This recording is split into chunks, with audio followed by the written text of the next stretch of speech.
আসতে পারি স্যার? এসো। Good afternoon sir. Good afternoon. বসো। Thank you sir. কি নাম তোমার? মৌ সৎপতি পণ্ডা। মৌ সৎপতি পণ্ডা।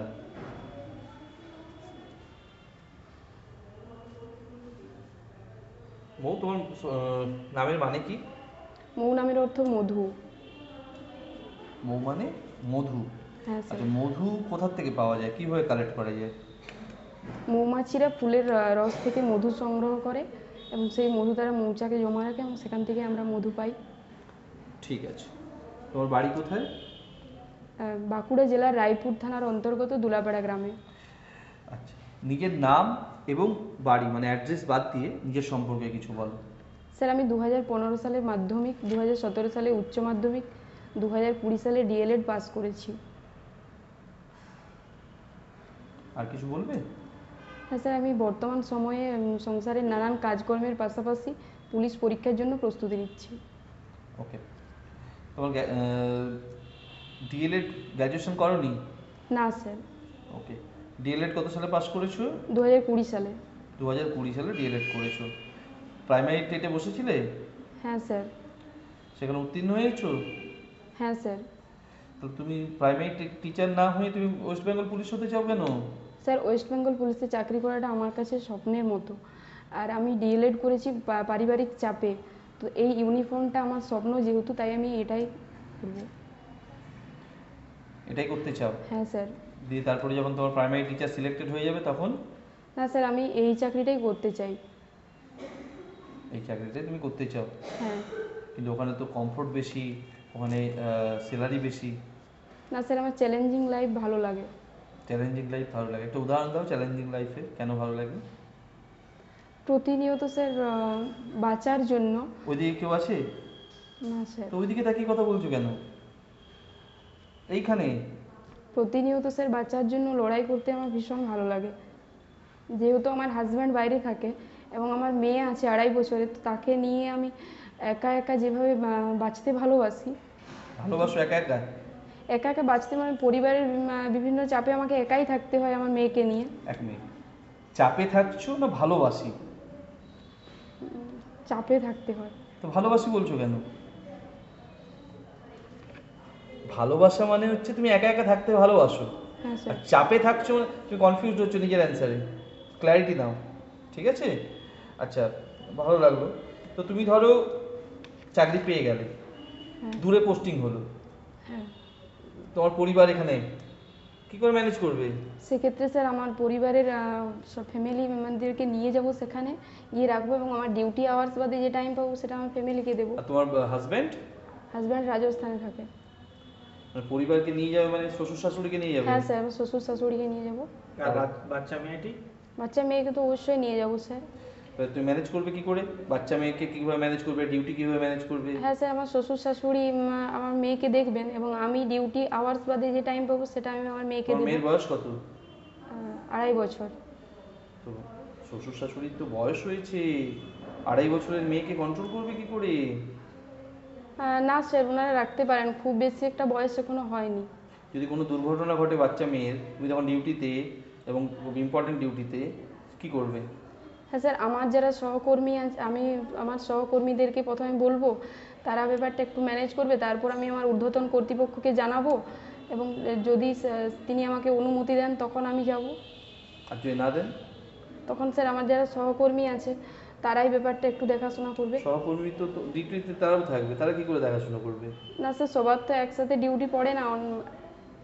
যদি পড়ে যদি না, তুমি কি করে ধরে নেবে? Emergency situation. এমার্জেন্সি সিচুয়েশন, সবারই একসঙ্গে ডিউটি হ্যাঁ স্যার, আমার ফ্যামিলির আরও যারা রিলেটিভ আছে তাদেরকে তখন আমি ডাকবো।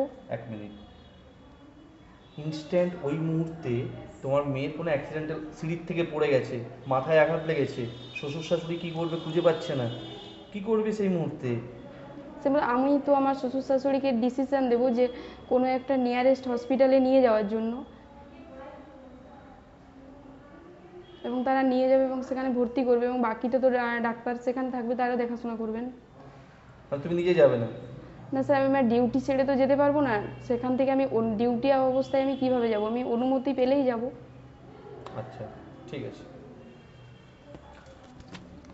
মোম, তাই তো? হ্যাঁ, স্যার। মোয়ের হবি কি? স্যার আমার হবি বাঙালি ঘরোয়া রান্না করা। বাঙালি ঘরোয়া রান্না, যেমন? হ্যাঁ, হ্যাঁ, যেমন স্যার আলু পোস্ত, ডাল, ভাত, মাছের ঝোল এসব। আচ্ছা। আর কোনো হবি আছে? না স্যার। আর কোনো হবি নেই? আচ্ছা। পুলিশের যে পদগুলো রয়েছে, হ্যাঁ। লোয়ার র্যাঙ্ক থেকে আপার র্যাঙ্কের দিকে বলো। হ্যাঁ sir, constable, assistant sub inspector, police inspector, assistant superintendent of police, deputy superintendent of police, additional superintendent of police, superintendent of police, senior superintendent of police, additional director general of police, sorry sir একটু ভুল হয়েছে, deputy inspector general of police, inspector general of police, additional director general of police, director general of police.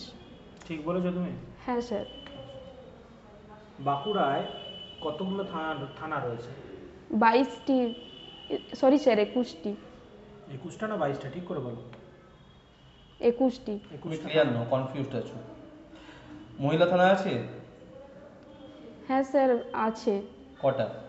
Sorry sir এটা আমার জানা নেই। তুমি একজন মহিলা, মহিলা হয়ে মহিলা থানা কটা সেটা জানো না? না স্যার এই মুহূর্তে আমার মনে পড়ছে না। তুমি কোন থানার অন্তর্ভুক্ত? আমি রায়পুর থানার অন্তর্ভুক্ত। কখনো থানায় গেছো? না স্যার সেভাবে যাওয়া হয়নি। তোমার থানা আইসি থানা না ওসি থানা? আইসি থানা। আইসি থানা আর ওসি থানার মধ্যে ডিফারেন্স কি? হ্যাঁ স্যার, যদি থানার চার্জে যিনি থাকেন তিনি যদি সাব ইন্সপেক্টর পদের হন তখন বলা হয় ওসি থানা, মানে অফিসার ইনচার্জ। আর তিনি যদি কোনো ইন্সপেক্টর পদের হন তখন বলা হয় আইসি বা ইন্সপেক্টর ইনচার্জ। এফআইআর, জিডি আর চার্জশিট, এই তিনটের মধ্যে ডিফারেন্স কি? এফআইআর বলতে ফার্স্ট ইনফরমেশন রিপোর্ট, যখন কোনো অপরাধী অপরাধ করে তার যে রিপোর্ট লেখা হয় সেটা এফআইআর। জিডি বলতে জেনারেল ডায়েরি এন্ট্রি, যখন কোনো চুরি বা চুরির ঘটনা যখন ঘটে তখন যে আমরা লিখি সেটা জিডির মধ্যে পড়ছে। প্রতিদিন সকাল 8টা থেকে পরের দিন সকাল 8টা পর্যন্ত যেসব কাজকর্ম হয় সেগুলো যে খাতায় লেখা হয় সেটা জিডির অন্তর্ভুক্ত। কি কাজকর্ম কোথায় হয়? পুলিশ থানায় যেসব লিখিত থানায়। যেগুলো লেখা হয়। এবং চার্জশিট বলতে যদি কোনো অপরাধীর অপরাধ তদন্ত করা হয় এবং প্রাথমিকভাবে প্রমাণিত হয় যে তিনি ওই ব্যক্তি ওই কর্মকাণ্ডের সঙ্গে যুক্ত, তখন তার বিরুদ্ধে যে হাইকোর্টে পেশ করার জন্য যে রিপোর্ট লেখা হয় সেটা চার্জশিটের অন্তর্ভুক্ত। মানে প্রমাণ সহ না প্রমাণ ছাড়া? প্রমাণ সহ। কোথায় বললে? Sorry sir. ঠিক আছে। এফআইআর কে লিখতে পারে? যে কেউ লিখতে পারে থানা? না স্যার, থানার যিনি মানে বড়বাবুর পোস্টে যিনি থাকেন তিনি এফআইআর লেখেন। বড়বাবুর পরিবর্তে আর কেউ? হ্যাঁ স্যার, বড়বাবুর পরিবর্তে মানে তখন মানে সাব ইন্সপেক্টর পদের যেহেতু হন তখন যদি এএসআই বা অ্যাসিস্ট্যান্ট সাব ইন্সপেক্টর থাকেন তখন তিনি লিখতে পারেন। থানাতে কনস্টেবল বাদ দিয়ে আর কেউই নেই, উনি কি লিখতে পারবেন এফআইআর? হ্যাঁ স্যার, যদি তাকে অনুমতি দেওয়া হয় তাহলে তিনি লিখতে পারবেন। এফআইআর পুরো নাম কি? First information report. আচ্ছা। বাঁকুড়া জেলার 3টে পর্যটন কেন্দ্রের নাম বলো। মুকুটমণিপুর, বিষ্ণুপুর, শুশুনিয়া পাহাড়। মুকুটমণিপুর কেন বিখ্যাত? স্যার এশিয়া মহাদেশের বৃহত্তম এবং পৃথিবীর দ্বিতীয় বৃহত্তম মাটির বাঁধ রয়েছে এখানে, এবং এই বাঁধটাতে হচ্ছে কংসাবতী ও কুমারী নদীর মিলনস্থল প্রধানত। গেছো মুকুটমণিপুর গেছো? হ্যাঁ স্যার। এই 3টে পর্যটন কেন্দ্রেই তুমি গেছো? না স্যার। কোনটায় গেছো? মুকুটমণিপুর। বিষ্ণুপুর যাওনি? না। ঠিক আছে। বাঁকুড়ার শ্রেষ্ঠ 3জন ব্যক্তিত্বের নাম বলো বিখ্যাত।